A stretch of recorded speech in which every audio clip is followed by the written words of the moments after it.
Alright, what's up guys? Welcome back to another video. So check it out. To pretty much disable rev hang, you need to have your Ktuner or Honda, but I'm using Ktuner. And you're gonna go to your main parameters right up here. You're gonna go to quick enables, and then right here it just says disable rev hang. You're gonna disable that. You're gonna want to upload this file, tuning, upload tune. Please note that your laptop is in power saving mode and blah blah blah blah. Shit, that's not what I meant. I'm gonna put 2, put that on number 2. So now on my tune 1 it's going to be with rev hang, and tune 2 is going to be without rev hang. So just like before, upload a tune, flash, and then the first tune I just won, number 2, is what I named it without the rev hang. Are you sure you want to flash this tune? Yes. Now it's flashing the tune. Flash continue, click OK. Alright. Key vehicle off. Key vehicle back on.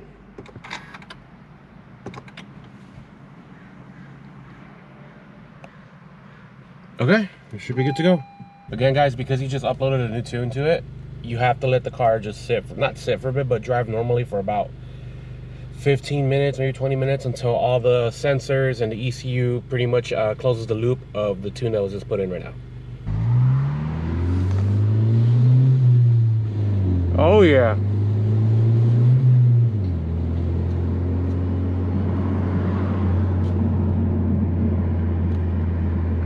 That it's definitely off. It doesn't gurgle as much as it used to anymore. I can say that right off the top of just shifting right there. Usually when I would like let off a first or second gear, it would like gurgle the exhaust. Now it's not, because it's just dropping. Oh well, we know the sensors work, but shifting was a little bit easier since it's not hanging up there. Thus being called rev hang. Oh yeah, it is a lot better. Oh yeah. That is definitely a lot better. But anyways, this is a before and after of the rev hang.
It's weird enough for me to say this, but I want to say the exhaust changed just a little bit.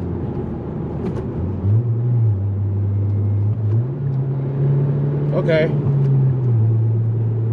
It's not as forgiving, but if you get it done right, you got a good one. I remember with the rev hang, I'd struggle a little bit trying to downshift. Upshifting, I'm gonna be honest, I love having rev hang off. I remember when me and my girl went to go get rid of the 8th gen, because I took the tune off, you would hear it.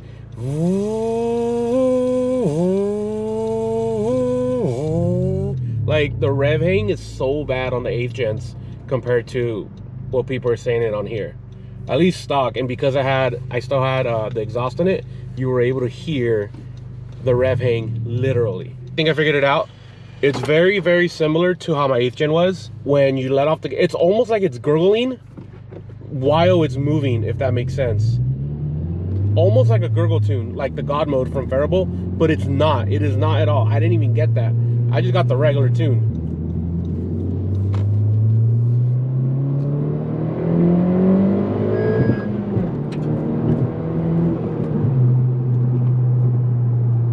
Definitely popped right there. Yes.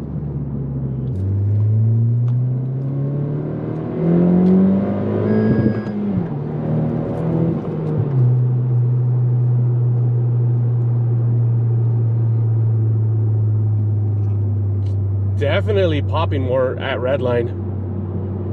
I don't know. I'm gonna have to see if I like this or not. Okay, so driving around even more, guys. Definitely the car just needed to adjust after the tune. It feels fine now in sport mode and in non-sport mode.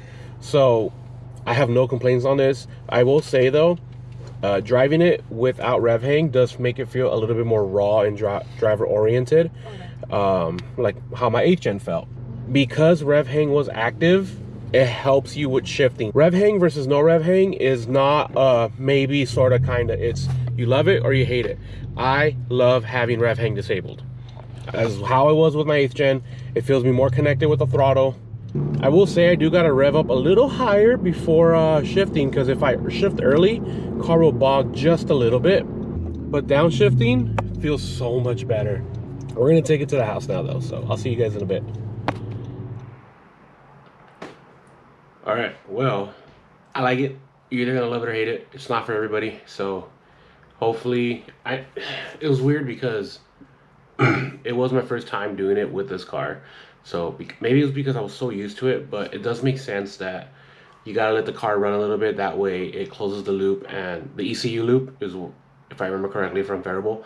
So drive it around a little bit if you're gonna be playing around with the ECU. That way nothing feels different. So I'm gonna stick with it. I love it. I'm gonna keep it. I did a couple pulls that you can't hear from the GoPro, but me and my fiance were obviously in the car, and when you redline it, it does pop a lot more at redline. And then after just driving around a little bit more, it started popping a little bit more like it normally does. I don't have the God tune. I don't want the God tune. I do like how it pops on its own, but that's because of the tune and the exhaust as well. I'm having fun with it. To end the video, I did post on my Instagram to ask me anything, and a lot of you guys are asking. So I'm gonna go ahead and answer them. I'm not gonna answer all of them, but I am gonna answer all of them on Instagram. So follow me on Instagram if you guys wanna check that out. So, do you know how the Sportlines ride compared to the D2s? Comparing it to the D2s, I don't know. I haven't had the opportunity yet, but I did compare it to Swift. Swift springs are a lot more softer than they are. The Sportlines are pretty stiff. Wrap the Honda Nardo Gray. You know, Nardo Gray is one of my favorite colors. I might want to, not to my Honda, probably a different car.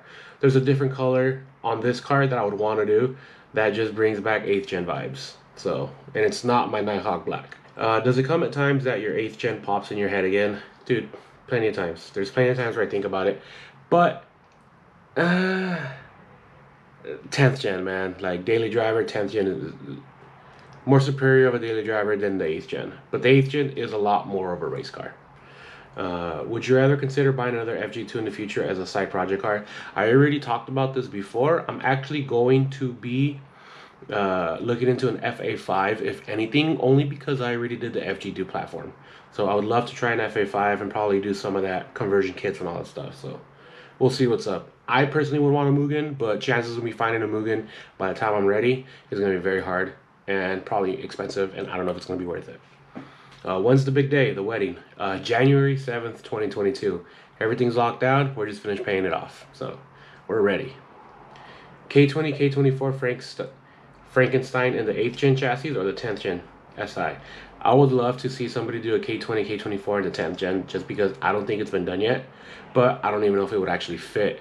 So I know people have done the K20C from the Type R into the SI because it's very similar to the chassis. So to do an old school Frank, I don't know, man. I feel like you could probably do it, but with a lot of money. And if I had the money, I would love to do it, but obviously that's not a priority right now. 2020 SI sedan versus 2020 SI coupe. Let me know. Coupe all day. Who are your favorite car YouTubers?